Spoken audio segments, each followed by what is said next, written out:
Today, Kilroy goes off the shelf on fantasy war games. Now, what is a fantasy war game? Can a fantasy game be a war game? I don't want to get into the debate over what is a war game, but on one end of the spectrum, there's a very restrictive definition of war games in that it has to be, historical, military, conflict. Some even go so far as to say it has to be hex encounter. So I don't want to get into that debate of what is a war game, but to the extent that fantasy war games can be war games, I want to talk a little bit about them. So what I have in front of you is Beast Lord. I mean, this goes back to the late 70s, early 80s, which, fantasy war games go back that far. SPI and Avalon Hill, which I'll show a few, have fantasy war games. And in the vein of being a hex encounter and combat results table and the like, well, Beast Lord kind of fits into that mold. I mean, the rulebook looks like a war game rulebook. I mean, it's 32 pages, charts, rules, exceptions, combat factors, the whole 9 yards. The map itself, hex encounter, look at that. With your combat results table down there. Of course, you have some spell charts because, it's fantasy, you got to have that. A unique aspect of Beast Lord was that it had not only a strategic map, it had a tactical map. So you can do your tactical battles on different maps depending on kind of the terrain that you were talking about. And that's kind of similar to what the old Avalon Hill game did with, which I don't have the Avalon Hill game, but I have the remake from Valley Games of Titan. Titan had a strategic map board, really not much of a map board, but it was more of a kind of this board that you moved around on. And then the individual terrains, you had combat depending on the individual terrains. And that was originally done, I know there was a version done by Avalon Hill. This is the Valley Games version. But I found that interesting that you had a strategic and a tactical map. And this was very much a war game by design with, movement and combat and, combat results table and the like. So that is good old Beast Lord. You also, I also have Elric, which is based on the books by Michael Moorcock. A great series, interesting series, different kind of fantasy series. But this was a war game that brought in a lot more spells and had this kind of chaos concept, because that's a very big theme in the Elric series is the chaos. And so there was, chaos and order battling, and that is played out in this game as well.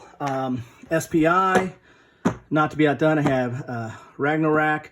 Of course, SPI did a lot of Tolkien type games, War of the Ring, and games around that, or war games around that and different battles. This is one I have, which is dealing with the Norse gods. Speaking of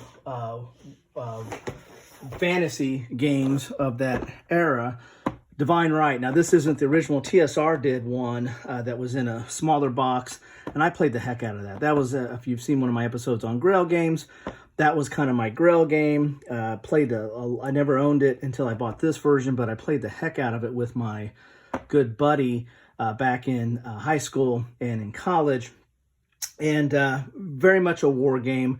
Hex encounter, moving around, doing combat, but of course, had to add in all the fantasy tropes to it. This is the 25th anniversary version, and is good. I still have some fond memories of that old original game. So if you want to get into issues on whether something is a war game or not, or fantasy can be a war game, I turn to none other than Battle Lore, because Battle Lore is based on the Command and Color system that was originally done in Battle Cry. And I don't know if anybody's saying that Battle Cry and Command and Colors Ancients and Command and Colors Napoleonics and Command and Colors Medieval, and now there's the Samurai version. I don't know if anybody's really seriously saying those are not war games. Maybe they are.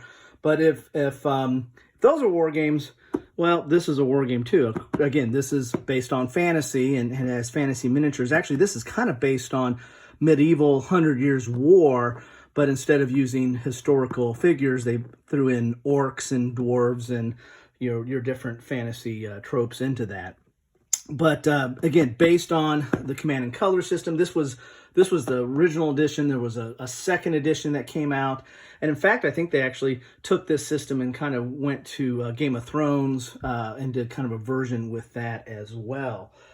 Pushing the boundaries a little bit more on war games, but clearly a fantasy war game, but not sure if you want to call it a war game. But you have War of the Ring, not the old SPI version, but this is the new kind of Euro version, or Ameritrash Euro version of War of the Ring.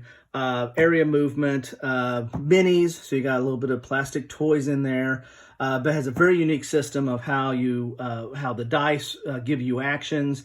Does an excellent job of recreating this story of the Fellowship trying to dispose of the ring, the Nazgul forces of Sauron trying to find them, but also waging a war across the landscape with the forces of Middle Earth and the allies of Middle Earth. So there's card play, there's this unique dice action, there's plastic minis.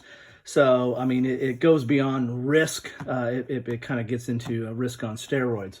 And speaking of Risk, Risk isn't to be outdone either on whether it's fantasy or not. You have Risk Godstorm, which is basically Risk, but with all the gods, not just the Norse gods, but the Greek gods, the Egyptian, and as well. And this is your kind of the gods come into play and have kind of divine intervention and help you win some certain battles, but again, still more of an area control war game.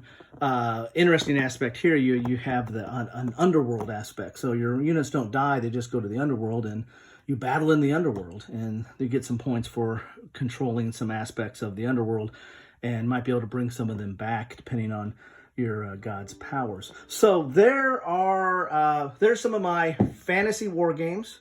Again, not trying to settle the debate on whether fantasy games can be war games, but to the extent they are, here's just a look at some of the fantasy war games that are out there. What do you have?